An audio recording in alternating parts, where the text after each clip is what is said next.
During dinner, my brother's son whispered to my kid, "You're just superfluous." My mom didn't correct him. My brother actually laughed. I said nothing. 2 weeks later he texted, "Hey, rent transfer coming?" I replied, "Redirected." And the panic started. I watched my nephew lean over to my daughter at my mother's birthday dinner and whisper something that made her entire body go rigid. And in that split second I knew, whatever he just said was going to change everything. My name is Harper. I'm 34 years old, and until 3 weeks ago, I thought I was doing the right thing by my family. Turns out I was just being a fool with a mortgage and a guilty conscience. Here's what you need to know. I own a rental property in Portland. Nice 3-bedroom house, good neighborhood, the kind of place that rents for close to $3,000 a month. My brother Derek has been living there with his wife Bethany and their son Owen for a year and a half. I've been charging him $1,200. Yes, you read that right. $1,200. Less than half what I could get from literally anyone else. But because Derek's my big brother.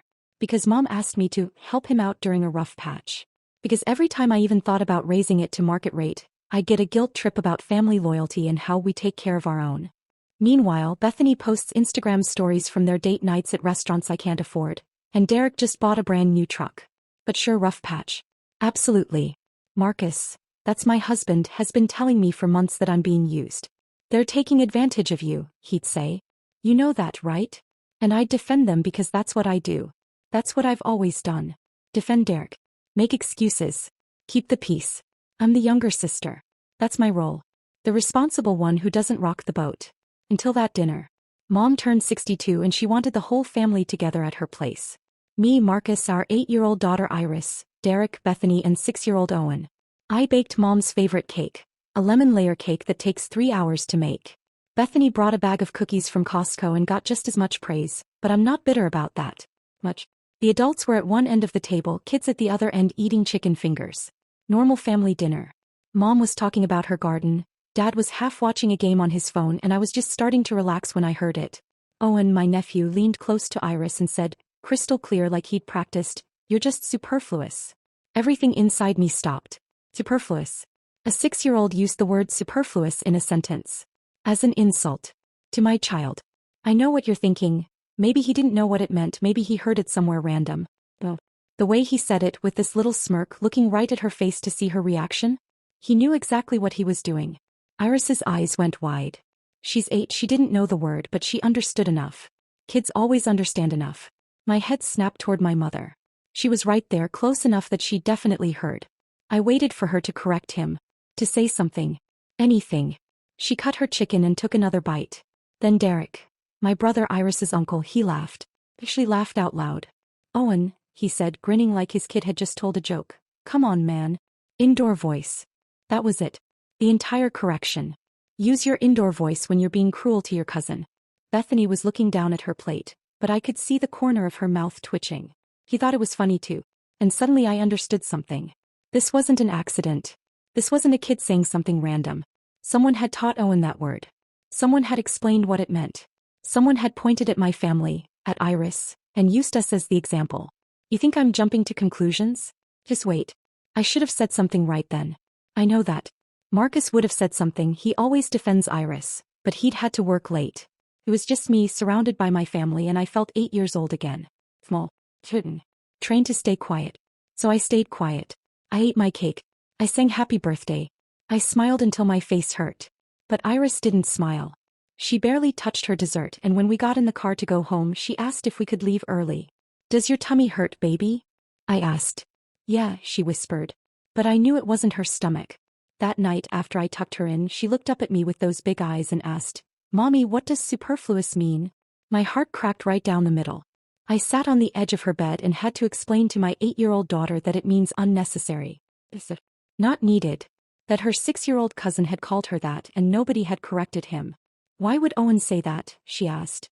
"How do you answer that? How do you explain to your kid that sometimes family can be cruel?" When Marcus got home that night, I told him everything. I've never seen him so angry. His jaw was clenched so tight I thought he'd crack a tooth.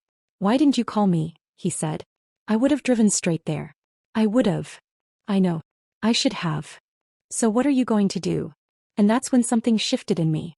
That's when I stopped being the peacekeeper and started doing math. For 2 weeks I thought about everything. Every late rent payment. Every time Bethany had made little comments about Harper's cute little investment.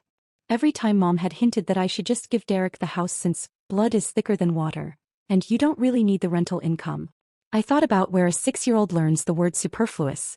Then exactly 2 weeks after that dinner my phone lit up with a text from Derek. Hey, rent transfer coming? 4 words. No hi. No, how's Iris? Just, where's my cheap rent? I stared at that text. Marcus looked over my shoulder. What are you going to do? He asked quietly. I typed 2 words back, redirected. Then I set my phone down and waited. What happened next? Oh, you're going to want to hear this. Because Derek's response told me everything I needed to know about exactly who I'd been subsidizing all this time. The 3 dots appeared immediately. Derek was typing. Then they stopped. Then started again. I watched my phone screen like it was a tennis match. Finally, what do you mean redirected? I didn't answer right away. Marcus was watching me and I could see he was trying not to smile. You actually did it, he said. I redirected the rent payment, I said. To Owen's college fund. Marcus blinked. Wait, what? I opened a $529 account in Owen's name. Every month that $1,200 goes straight into it. Derek can't touch it until Owen turns 18. Do you think that's petty? Maybe it is. But here's my logic. If I'm going to subsidize Derek's life, at least one person in that family should actually benefit long-term. And it sure isn't going to be Derek and Bethany's date night budget. My phone started ringing. Derek. I let it go to voicemail. He called again. Voicemail. Then came the texts. Harper, this isn't funny. Call me back. I have bills due. You can't just change our arrangement. Our arrangement. Like I owed him this. Like cheap rent was his birthright. Marcus was reading over my shoulder. He's spiraling. Good, I said. And I meant it. 20 minutes later Mom called. Of course she did. Harper, sweetheart, Derek just called me very upset. He says you're refusing to accept his rent payment. I'm accepting it, I said calmly. I'm just putting it somewhere more useful. I don't understand. Why would you? Did you hear what Owen said to Iris at your birthday dinner, Mom? Silence. Long telling silence. What did he say? You know what he said. You were sitting right there. Harper, children say things. You're being overly sensitive. He called her superfluous, Mom. He's 6 years old and he called my daughter unnecessary. And you said nothing. Derek laughed. So yeah, I'm done being sensitive about it. I could hear her breathing on the other end. This is about a child's comment? You're punishing your brother over something a 6-year-old said. No, I said. I'm done subsidizing people who think my family is superfluous. The rent's going into Owen's college fund. Derek and Bethany can stay in the house, but the terms just changed. Harper, Elizabeth. I have to go, Mom. Iris needs help with homework. I hung up. My hands were shaking, but it felt good. Felt like finally standing up after being bent over for years. Marcus pulled me into a hug. I'm proud of you, he whispered. That night, Derek showed up at our house. Just appeared on our doorstep at 8:30, looking panicked and angry. We need to talk, he said. It's Iris's bedtime, I replied. Harper, come on. You can't just what? Put your rent money into your son's future?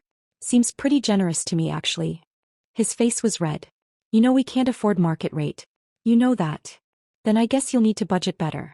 Cancel the gym membership. Sell the truck. Skip a few dinners out. This is insane. Over something Owen said? He's a kid. And there was. Not an apology. Not concern for Iris. Just dismissal. Where did he learn that word, Derek? What? Superfluous. Where did a 6-year-old learn that word? He shifted uncomfortably. I don't know. TV. Which one of you taught him? I asked quietly. You or Bethany? His face told me everything. It was a joke, he finally said. Bethany was. We were talking about how you and Marcus always have 2 of everything and she said you guys were like abundant and I said superfluous and Owen picked it up. We didn't think. You didn't think he'd say it to Iris's face? Or you didn't think I'd find out? Harper. Go home, Derek. Your rent's paid. Your son has a college fund now. You're welcome. I closed the door. Through the window, I watched him stand there for a full minute before walking back to his truck. The brand new truck he somehow couldn't afford fair rent while driving. Marcus came up behind me. You okay? Yeah, I said. But I have a feeling this is just getting started. I was right. Because the next morning I got a text from Bethany. And what she said made me realize this whole thing was about to get much worse before it got better. Bethany's text came at 7 in the morning. We need to talk. Woman to woman. I stared at it while drinking my coffee. Woman to woman. We'd barely spoken directly in 6 years. Don't go, Marcus said, reading over my shoulder. I have to. I want to hear what she has to say. We met at a coffee shop near my rental property. My property, I kept reminding myself. Bethany was already there, looking perfect in yoga clothes that probably cost more than my monthly grocery bill. Harper, she said, smiling like we were old friends. Thanks for meeting me. I sat down. Said nothing. Look, I think there's been a misunderstanding. Derek's really stressed about this whole rent situation. Is he? We have expenses. Owen's activities, the house, my Pilates. The house that I own and you live in for half price? Her smile tightened. We had an agreement. We had an arrangement I'm choosing to modify. The rent's still going to good use. She leaned forward. Here's the thing, Harper. We've been talking to a lawyer. My stomach dropped, but I kept my face neutral. About what? Tenant rights.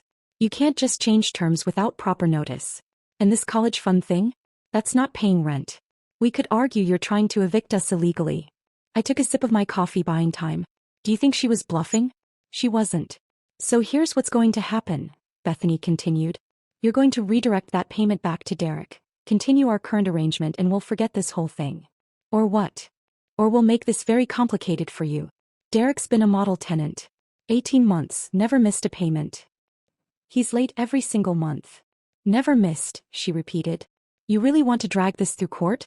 Get your parents involved. Make Thanksgiving awkward. And that's when it clicked. This wasn't just about money. This was about power. They'd been using me this whole time, and now they were angry the ATM was fighting back. You know what's funny? I said quietly. You taught Owen that word. Superfluous. You used my family as an example of people who were unnecessary. Her face didn't change. Kids overhear things. You meant for him to say it. You wanted Iris to feel small. Don't be dramatic. I stood up. You have 60 days notice. Market rate is $2,800 a month. Pay it or leave. Her eyes went wide. You can't. I absolutely can. And I just did. Check your email. My lawyer sent the official notice this morning. I'd actually done it. While she was texting me about meeting woman to woman, I'd been emailing my lawyer. Marcus had helped me draft it last night. Bethany's face went pale, then red. You're going to regret this. Maybe. But at least I'll regret it in a house I own. I left her sitting there and drove straight to my parents' house. Because if Bethany was lawyering up, Mom and Dad needed to hear my side first. What I found when I got there. I wasn't expecting that at all. Dad was sitting at the kitchen table and Mom was crying. Actually crying. Dad? What's going on? He looked at me and his expression was strange. Sad and angry at the same time. Your mother has something to tell you, he said quietly. Mom wiped her eyes. Harper, Derek called this morning. He told us what you're doing, and I called Bethany to get her side, and she accidentally sent me a text that wasn't meant for me. She held up her phone. I read the message. Don't worry. Harper always folds. Linda will guilt her back in line. She's done it for years.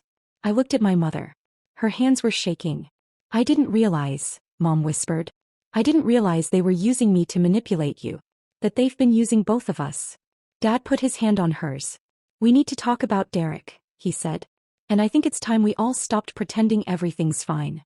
For the first time in my entire life, my father was on my side. Against Derek. What came next? That's when things got really interesting. Because Derek made a move I never saw coming, and suddenly this wasn't just about rent anymore. 3 days later, Derek emptied the rental house and disappeared. Not just moved out. Emptied. Took the appliances I'd included. The washer, dryer, even the ceiling fans. Marcus and I stood in the shell of the property, staring at holes in the walls where fixtures used to be.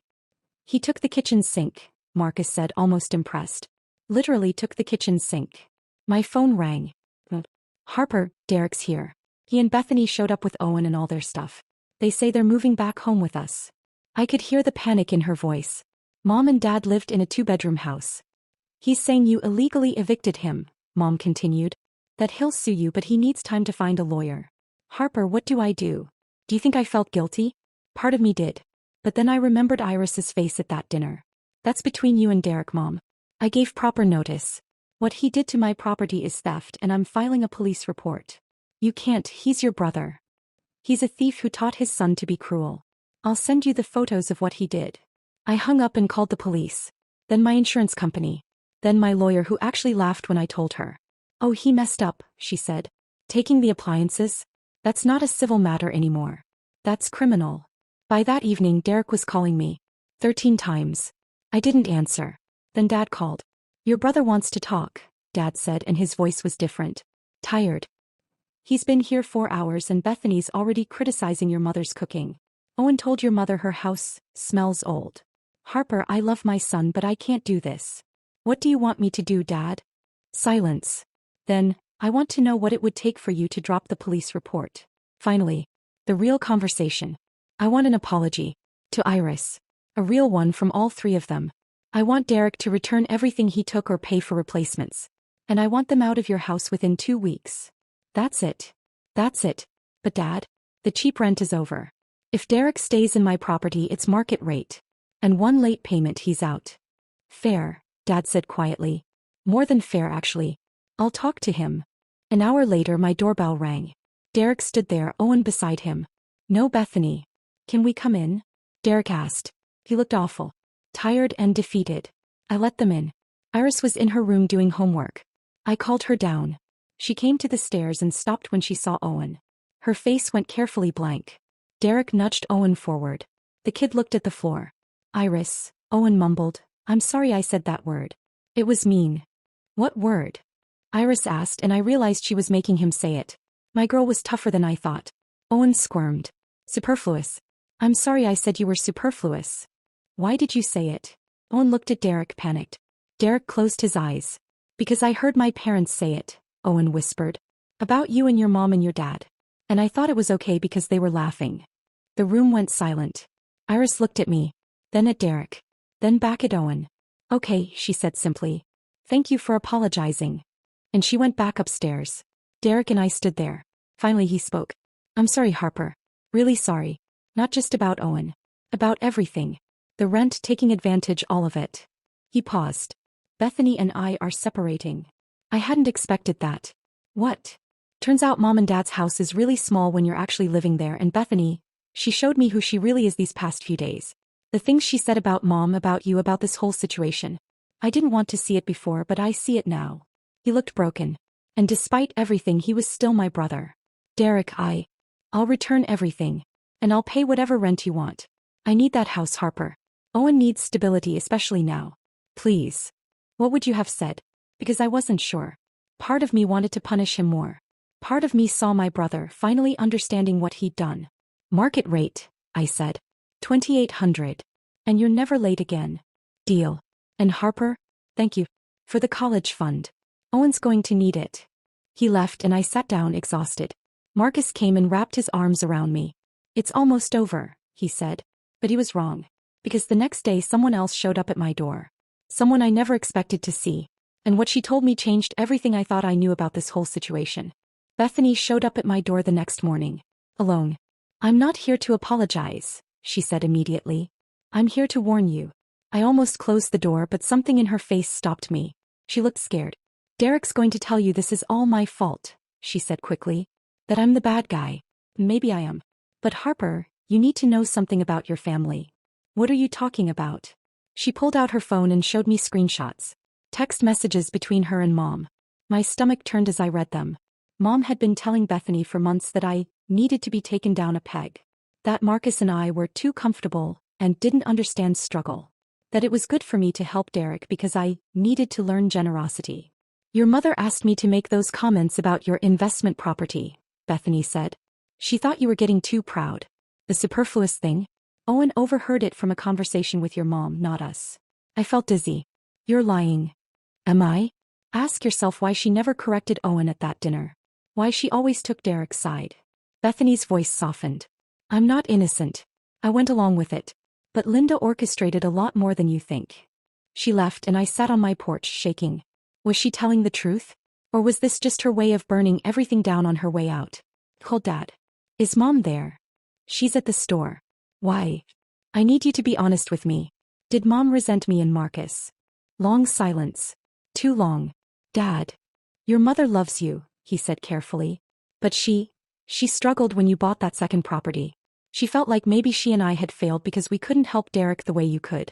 And sometimes that came out wrong. My heart broke a little. Did she tell Bethany to say those things about me? Another pause. I don't know everything they talked about. But Harper, your mother is ashamed right now. She's been crying for days. She realizes what she enabled. That afternoon, Mom came to my house. Her eyes were red and swollen. I'm sorry, she said before I could speak. I was jealous. You had what I couldn't give Derek, and instead of being proud, I tried to make you smaller. I thought I was teaching you humility, but I was just being cruel. Do you think I forgave her right away? I didn't. But I let her talk. Bethany showed me those texts to hurt me, Mom continued. But she wasn't wrong about what I did. I pushed you to subsidize Derek. I looked away when Owen hurt Iris. I've been a terrible mother to you. Yeah, I said quietly. You have been. She flinched but nodded. Can I make it right? I don't know yet, Mom. But you can start by being honest. About all of it. Over the next 2 weeks, everything settled. Derek paid to replace everything he took. He and Bethany officially separated. She moved back to her parents' place 3 states away. Derek started paying market rate rent on time, every month. Owen started therapy. So did Derek actually. And Mom? She started showing up differently. She took Iris to the movies, just the 2 of them. She apologized to Iris directly for not protecting her. She stopped comparing me to Derek. Last week we had Sunday dinner at Mom and Dad's. Derek was there with Owen. It was awkward, but it was honest. Iris and Owen played in the yard and I watched them through the window. They weren't best friends, but they were okay. Owen had learned the word sorry, and he used it a lot now. You did good, Marcus whispered, taking my hand. I just stopped letting them use me. Yeah. That's the good part. Mom caught my eye across the table and smiled. Tentative, hopeful, real. I smiled back. Not because everything was fixed, but because we were finally telling the truth. Derek leaned over. Thank you for not giving up on me. I didn't do it for you, I said honestly. I did it for me. And Iris. I know. That's why it worked. So that's my story. My family isn't perfect now. We're probably never going to be perfect. But we're honest. And sometimes that's better. If you've dealt with family taking advantage of you, I'd love to hear about it in the comments. How did you handle it? Did you set boundaries, or are you still struggling? And if you made it this far, thank you for listening. Hit that like button if this resonated with you, and if there's something you think I should have done differently, tell me in the comments. I'm still figuring this out just like everyone else. Thanks for being here.